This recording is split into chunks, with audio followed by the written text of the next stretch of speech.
welcome back to another episode of That's Business. Today's episode, we're going to be focusing on the importance of social media and how it can impact your career.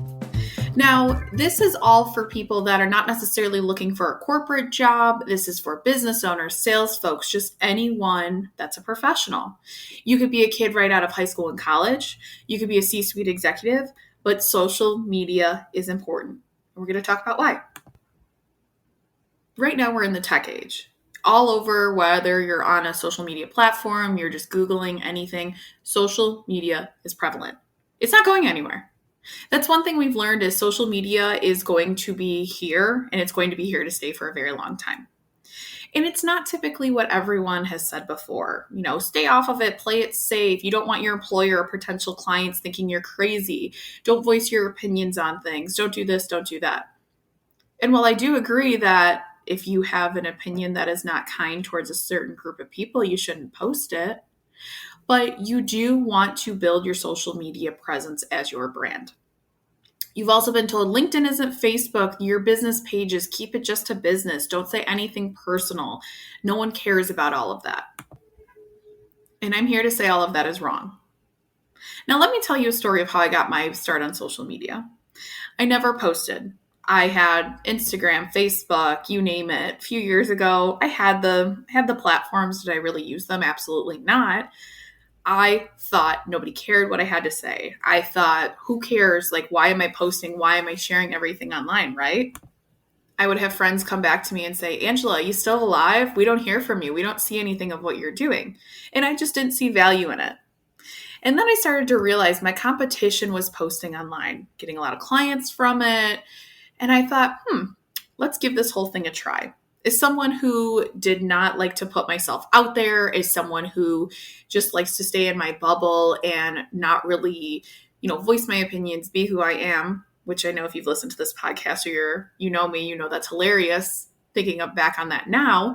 But I said, let's give it a try. Let's see what's out there and let's see what will happen. And that's where we are today. So what I did was I would just put some posts out there just to see what would work and what wouldn't. And what I learned was good content wins every time. You could talk about the algorithm. You could talk about, post on this date at this time and post this certain thing. No. People can say what they want. Social media marketers can say the algorithm pays this type of content. And while there are some, factors that go into this, it's not a one size fits all. Nobody has this algorithm figured out unless you are the owners of these social media applications or you're the ones behind the scenes running all these things, because no one knows what they're talking about and they change every single time. And what I've learned from posting online is to be yourself. The more authentic I am, the more I'm saying, I go to a therapist, I've been struggling.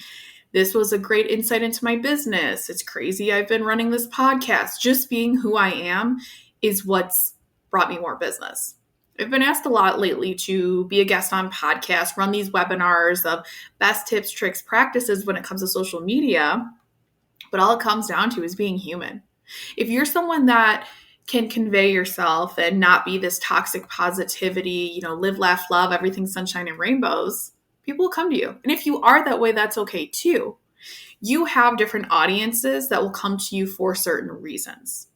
And you could factor those. You could filter those. You can change it up, get to people's content that you want to see.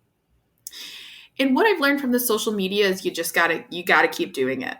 You could start baby steps. You could start with posting once a week, then twice a week, then 3 times a week, and whatever those factors look like from you. But you want to start somewhere. I do take breaks when I need it. I don't post when I'm not feeling it. And that's what's made a big difference. If it has become a chore, then that's where I need to take a refresh and take a break. I do log on to my social media, I will say, every day, but I still scroll through it. And I've really changed my newsfeed to be people that inspire me, people that are sarcastic, that are honest, that are not like, look at me, I quit my job, I make millions of dollars, but people that show the real side of things or showcase what a day in their life looks like. And from me doing that and filtering my newsfeed, it's made a big difference. I've also built so many connections on these platforms. I've obtained thousands of dollars worth of business. I've had endless opportunities for speaking engagements. I've made friends. And that's where, if you're listening to this and you're like, that sounds wild and that's weird, this is the day and age we're in now. You have to be on social media to stay relevant.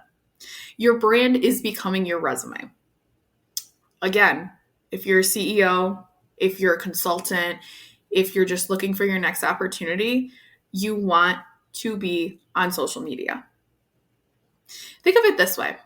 When you need some information, what do? You go to Google, you look it up, you figure out, you filter through things, right? So why not have these connections already to you of people you rely on, people you trust, people you like what they have to say, that you can utilize that to get your answer, get what you need, anything like that. And people don't think about it. I mean, yes, I'm not saying you have to be a content creator and an influencer and spend thousands of hours on social media. And it's going to take time. I mean, you're going to figure out what works best for you. You're going to figure out what you like and what you don't like. But why not start somewhere? When I got fired from my job, I had things in place. I had identified a few months before that social media was important and that I should really focus on it and really see what could come from it. So I would post here and there. I would just see what else is out there. I was afraid to put myself out there and be who I am. And someone had asked me at one point, they're like, well, why do you keep saying what you should do? What do you want to do? And that was life-changing for me. So being honest, being vulnerable, sharing tips, going on rants of when you should look for a job, doing this podcast, this is all a part of social media. And that's where I really cultivated an audience that is bought into me, bought into my product, bought into anything. So no matter what the future holds, I have my branding for myself. I have whatever amount of followers across platforms, and I'm not sitting here to do this for the followers, but it's the people that are saying things for me. Good example of this. I mean, if we look at anything from this pandemic, who would have thought the thousands of people that are getting laid off or did get laid off? And even now, so we see every single day, people are getting laid off. People are quitting. Elon Musk just said, if you're not in the office 40 hours a week, you're going to get fired or you should leave. There's going to be a whole other end of people that are looking for a job. And why start from zero?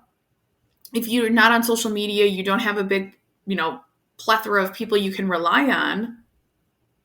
Why would you want to wait till things got bad and then you're starting at nothing versus you building your connections, getting to where you need to be, and then you can call upon those connections when you need them.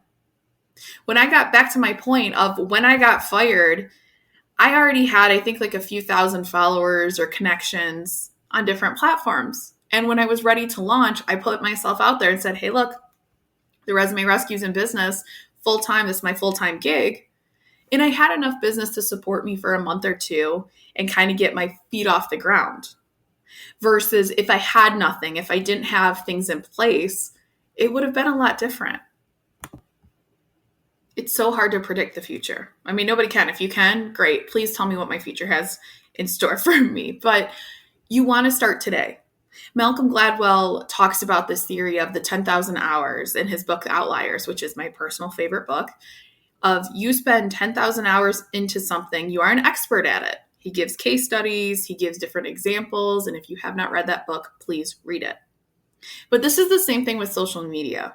I'm not saying spend 10,000 hours, right away and get it out there, but you have to start somewhere. You're never taught how to use these things unless you have a degree in marketing or taught yourself these things. It's hard. I have spent my 10,000 hours on socials.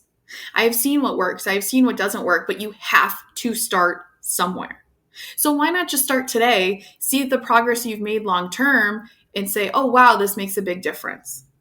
If you're using LinkedIn, for example, and really any platform out there, you could track your analytics. They have these creator tools that track your insights and analytics to see what posts did well, what's not doing well, how much have you grown. I mean, even looking month to month, year over year. I've said this 5,000 times on this podcast, but you can see such substantial growth, and that's where you need to put yourself out there. It's scary. Does anyone want to put themselves out there and be vulnerable? No. But why not start somewhere? You shouldn't be on these socials for the likes, the followers, the numbers. Do the numbers matter? Yes. As I just said, you want to track your analytics. You want to see what does well. But if you're curating your post around what's going to get me the most likes, what's going to get me the most followers, and be obsessed with the numbers, I got news for you. It's going to be really difficult. Again, this 10,000 hour rule of if you have to make incremental success to see it. And if you're listening to this and you say, well, Angela, nobody cares what I have to say. There's already so much competition out there. Well, yeah. Do you know how many other podcasts are out there? Do you know how many other people do exactly what I do? But you know what the big difference is? There's no one else like me in the market. And I'm not here to compare myself to others. I'm not here to say, oh, well, someone else my age that runs the same type of company has, millions of followers across platforms and I don't. Yeah, I've done that before and that imposter syndrome kicks in, but it's like, why? Why am I doing that to myself? The right people care what you have to say. And something beautiful that has happened from social media is I get tagged in other posts. I get called out to say, hey, you need a resume writer? Here's Angela. Hey, you need help with LinkedIn? Here's the Resume Rescue. From complete strangers. Because people are seeing what we're doing. And that's what we're in this for. I learned so much from social media. I truthfully have an audience. I have the people I also follow too. I learn something new. It's helped me grow my business. It's helped me be a better leader to my employees. It's helped me look at things from a different perspective. And that's what we need.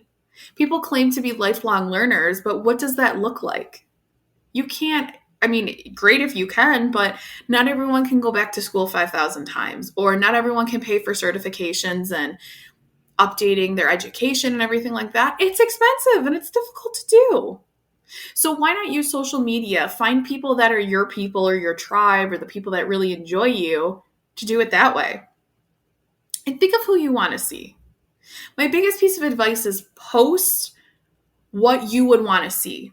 You being the consumer of content, what do you like? What don't you like? You want people like yourself too, right? I do work with everyone. We do work with a plethora of people, but my social media feeds are a lot of individuals like myself. Obviously, people outside of myself as well, but what I've turned my pages into or my news feeds into is things that inspire me, things that are honest. I talk about authenticity. It's either you're authentic or you're not. There's no in between, right? But if there's anything that makes me upset, whether you get imposter syndrome, whether you get angry from it, I unfollow it. And it's as simple as that. People want to buy from you because they like you. People want to hire you because they like you. The common factor here is you. When you're yourself, the people will come. The right clients will come. The right opportunities will come. The right hiring manager, the right sales opportunity, just you name it, it will come. If you want to stay relevant, you need to build your own brand and make it your own. I do feel LinkedIn has grown exponentially. It's not going anywhere, but we're eventually going to move away from having a paper resume. Everything's online now, right? You can't just walk in your resume to most places. You have to fill out an application online. That's only going to increase in popularity. You can't just walk into every opportunity to sell your product or to get another contract, whatever that looks like. And you do want to work with people from all over. We work with people in other states and other countries, and it's really exciting. But it's because we have a social media presence. You have to use this to stay relevant. New things are scary. If you're someone like me who is not someone that posted on socials or ever thought to do a podcast, you just have to start somewhere. You're going to screw up. Something you're going to post that you thought would do really well is going to fail. You're going to do something that you didn't think was great that's going to be successful. That's never going to change.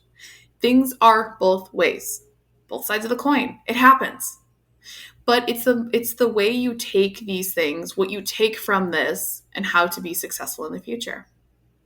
And if you're not sure where to start or you're just like, oh, it's overwhelming, of course it is. You can always message us. You can always contact us, email us, whatever you need. But if you're not on social media, you're not going to be relevant. And I'm going to leave that there with you guys.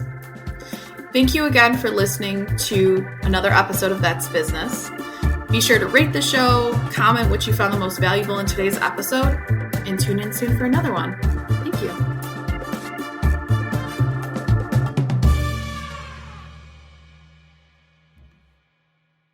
If you're looking for a career change and you're not sure where to start, the Resume Rescue can help. Sure, there's no such thing as the perfect fit for everyone, but here at the Resume Rescue, we're on a mission to find the perfect solution for you.